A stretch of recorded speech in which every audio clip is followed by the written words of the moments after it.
Hi, I'm Debbie, and welcome to Divine Destiny with Debbie. I'm going to try to read for February 23rd through March 1st, if my throat can hold out, okay? So I still have a little bit of that creeping crud in my chest, but it is clearing up. Things are coming back, but let's see how long I can do this, okay? Okay. If not, I'm doing this on Monday. I'll post everything more so probably on Tuesday, or maybe not.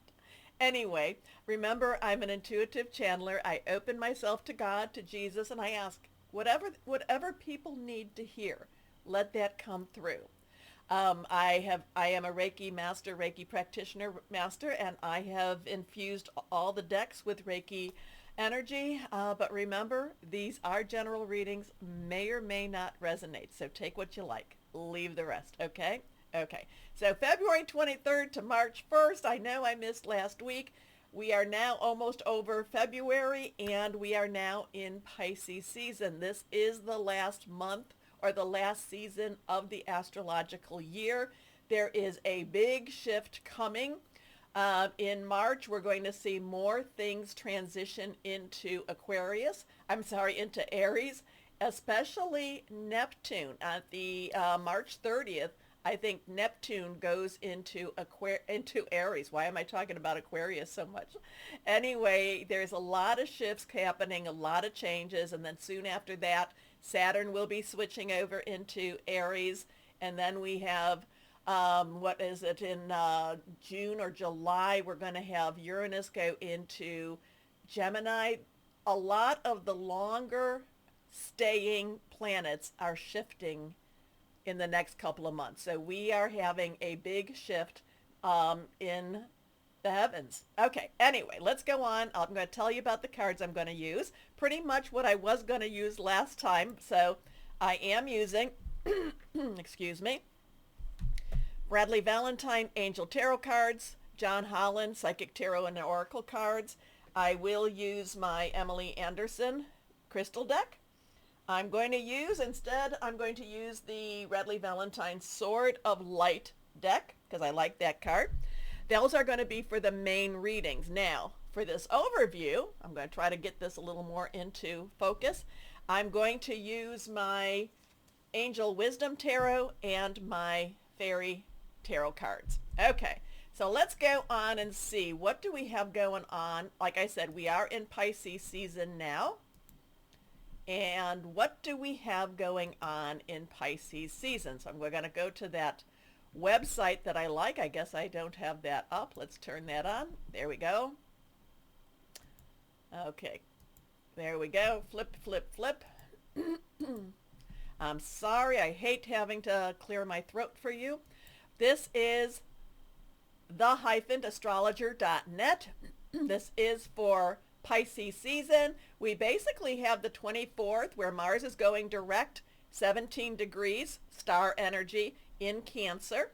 So now so we've had it where, again, I'm doing this on the 17th. So Mars is getting into that stationary, retrograde stationary time. So it's slowing down. It's getting kind of very focused on what is going on right now, especially in that Cancer home emotional situation. We're in the Mars is the warrior energy, so it's really intensifying right now. Then we have Mercury, language, information, 17 degrees again, trining, connecting with that Mars 17 degrees in Cancer. So we do have a little bit of information that's probably going to be very stirring around the 24th. It could be for good or bad. The fact that it's 17 degrees, again, with the star energy, could be make a wish. Things could be happening that are going to be a little bit exciting, or maybe very exciting. The 25th, Mercury conjuncting with Saturn, 20 degrees. Now that has that judgment card energy in Pisces. So we've got Pisces and Pisces, Mercury and Saturn in Pisces. They're joining together. Saturn is the rule keeper. Saturn's also about karma. Now, the other thing that's interesting is that Mercury on the 10th will go retrograde, okay? So it will be going into Aries soon enough. Mercury grows, let's see, Mercury. So it will be going into Aries soon enough, and then it will go retrograde. So we're in that Mercury retrograde, almost stationary too. And this is when I'm always talking about karma, especially since we have Saturn, with it, which is very much karma too, and the 20 degrees, which is the judgment. There could be a lot of karmic activity going on starting at this time. We have a new moon, 9 degrees. We have that hermit energy in Pisces. So very much about connecting spiritually, kind of maybe a little bit quiet. New moons do bring about new starts, and maybe praying it up, praying it up, praying it up. 9 does have an energy where it's a completion energy. So I wanted to go down in here where he talks about the sun in the 12th sign of Pisces, water, and sun in Pisces will deliver impulsive and immediate actions. The need to think about it though, because it's going to be you're going to really want to do stuff. Try it and love it. Try it and change your minds. Try it and want something else. But Pisces, because Pisces is a little hard to define, water sign, it's a star of psychic thought and energy. And it's really something that's going to, we've got the two. We got the one that's going up, one little fishy's going up to the sun or going up to the surface. The other is digging deep. Remember, Neptune is that part of that digging deep too, which will be transitioning into Aries the end of March. So we've got some really interesting times right now. Let's go in here just to kind of go through things just to see what time everything was. So we had our full moon already. We had Mercury entering into Pisces on the 14th. The sun entering Pisces on the 18th at 5:07. We have Neptune conjuncting with that north node, which is Pisces. So that in itself is, again, this is a time for Pisces to manifest, put out what you've been wanting, do the thing, put it out. And that's at 22:47. This is Eastern time. Mars goes direct. And again, Mercury conjuncts with Saturn, and that new moon is at 1944 on the 27th. So even though things don't look real, it doesn't look like there's a lot of stuff going on, there's still a lot of stuff going on, okay? There's a lot of changes happening, and a lot of things are about to just, like I said, transition into that Aries energy. So planets, they're going to be going into Aries, well, Venus, and then Mercury, and then the 10th we'll have some retrograde energy. So we've got some just interesting times ahead. What else can I tell you about that? Okay, let's go back to the cards that we're going to be reading. And try to clear my throat a little bit without having to, there we go. Okay, without having to annoy everybody. Like I said, I hate doing that. So let's go. Let's start with the Sword of Michael. Now this is the overview. And I want to thank everybody who gave me all those nice comments, asking me how I was. And I am, like I said, I am trying to do better. My throat, I'll see if it holds out. But let's see what we have going on here. And I'm sorry if I'm coughing. That always irritated me whenever I would have that little So here we go. Higher power. I'm sorry. This would actually be Archangel Michael. Archangel Michael, what would you like to say? What is going to happen? What overview? What do we need to know for February 23rd through March 1st? Now, I do, again, we do have that Pluto in Aquarius. I don't know. I would not come against anybody that is Aquarius right now. I would not go against anyone that is in Cancer right now either. And like the Pisces to Aries thing that's happening, there is, I wouldn't want to cross any Pisces or Aries either. So let's see what we've got going here. Yeah, I know I'm a little off my game, but that's okay. Here we go. Let's see. I love this. 2, angels of healing are with you. So this is a time for healing. A time of healing is about to bless our lives. Accept Archangel Raphael's emerald green light while Michael enhances our strength. So we are entering into a time of healing. I can accept that. I love that. Okay. I think the world needs some healing. All right. Here we go. Let's go on. Higher power. What else for whatever's going on in the world, huh? No? Okay, this card's just sticking out there. Wants to come out. Okay, sure. I love it when they just start jumping like that. Here we go, here we go, here we go. I mean, everybody can feel the shifts and the energies. I mean, you know, it's all over the world. It's all over, you know, the people that are very sensitive especially, you can feel that things are changing. And we're in for a wild ride. Our little roller coaster, are we going up? Or are we just kind of like having, I don't know. Okay, first card is, we have an 8 of fire.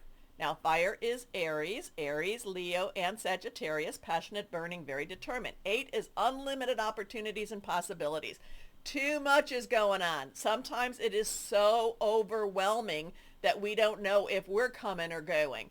It's very hard to, you know, to even just track what's going on in this world. Now, one of the things that I do tell you periodically, if I haven't said it in a while, is remember, whatever is going on in the world, we still have to live our lives, okay? So sometimes we have to, you know, while this is all going on, give it to God. God, you take care of this, because I really don't know how else to help the world except to pray, but help me through my life also. So there's a lot going on. This is a very positive card.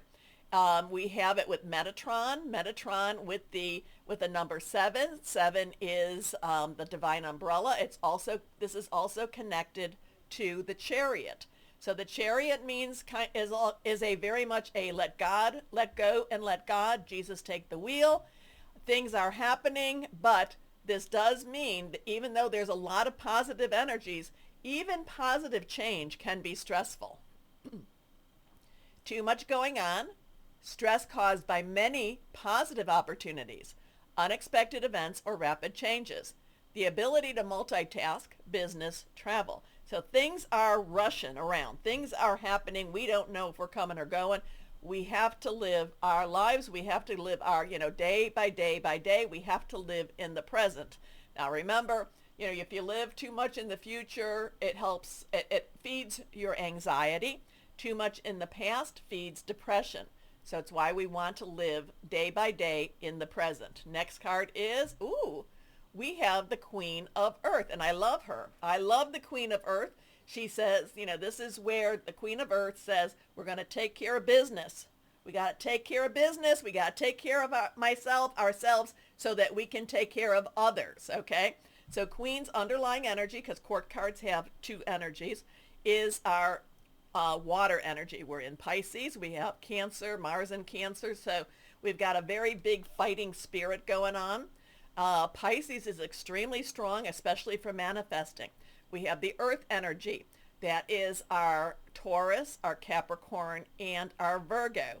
Now, we have the South Node in Virgo, and the South Node is dealing with the past. So, you know, the past is, you know, Virgo energy is going to try to compartmentalize it, kind of put it where, you know, this needs to be here, this needs to be there, you know, this needs to be gone.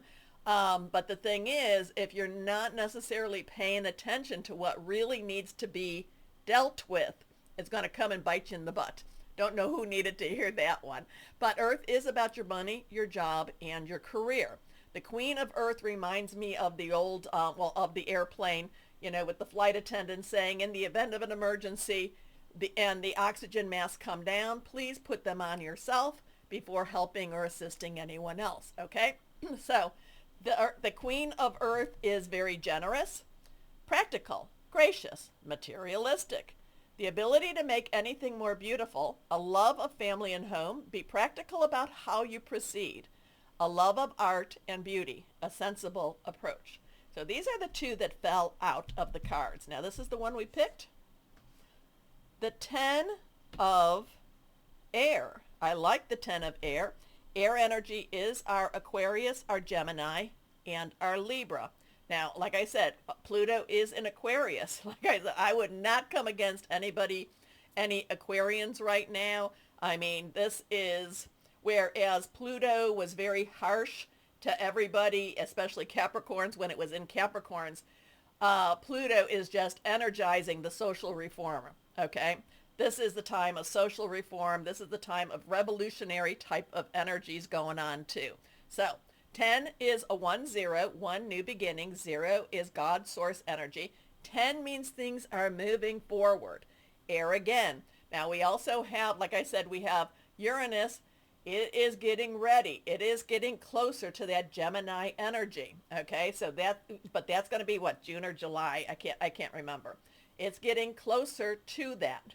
We still have Jupiter in Gemini, so that is the that is the planet of good fortune. So air in itself is our making some plans, thinking things through, hearing some news. But the 10 of air is moving on. Now it's attached to Azrael, which is number 13 in our major arcana, which is the transformation or the death card, meaning something is ending and a new beginning is happening. Okay, so a new beginning is about to start. Things are shifting quite a bit. The end of a situation that brings relief, sadness, or both. The opportunity for new happiness, a weight off your shoulders. The end of an addiction, a melodramatic reaction. So interesting things going on here. Lots happening. It might be very stressful. Got to take care of business. Things are shifting. And then remember, Michael, angels of healing are with us. Okay, so let's go on. Let's do our fairy tarot cards just to see. And let's see what else we might have. Okay. Higher power, Holy Spirit. What else for this week's time? Prince of Summer. Now, summer in this card is our water energy. Cancer, Pisces, and Scorpio. Pisces and Cancer have the big play right now, okay? Remember, Mars is in Cancer. It's revving them up. Pisces has all this energy going on. You know, Neptune, Saturn, the North Node, we're in Pisces. This is all about this water energy. So the Prince is our knight. And this is, underlying energy, because the princess would be or the messenger would be our page. Okay, so this is the knight. Knight's underlying energy is fire. We've talked about what fire is. Water energy is emotional. It's spiritual. It's very psychic energy also. It's very connected energy. So the Prince of Summer, the knight is, directional. Once they figure out where they want to go, they go where they want to go. But this is a different kind of an energy. There's a lot of optimism with this energy here. There's a lot of possibilities. There's a lot of, it says romantic, that falling in love energy, that resurgence, that new life. So it could be getting us ready for what happens maybe with Aries and when we go into Aries. But Prince of Summer tells us romantic, captivating, dramatic, flirtatious. Falling in love suddenly, being swept off your feet. The need to stay grounded during a very emotional experience. So it is about staying grounded. It is about keeping your head on your shoulders. There is a hopeful energy to this. There is an energy that says there is so many possibilities opening up, but being grounded is very important. So let's see what we have. Let's see if I can finish the videos. And I do apologize last week, but I can only do what I can do. So I want you to remember, please, oh, would you please do this for me? Would you please go and do my like, share, subscribe? I'm going to be posting this on Rumble and on YouTube. Maybe I might throw this on TikTok, not sure. I just started on that, but I'm not doing anything with it except getting caught up in their videos. So anyway, remember as always, please remember as always that you are loved. It's very true. Stay shining because we need to keep our vibrations very elevated right now, and know that you are blessed. Bye-bye.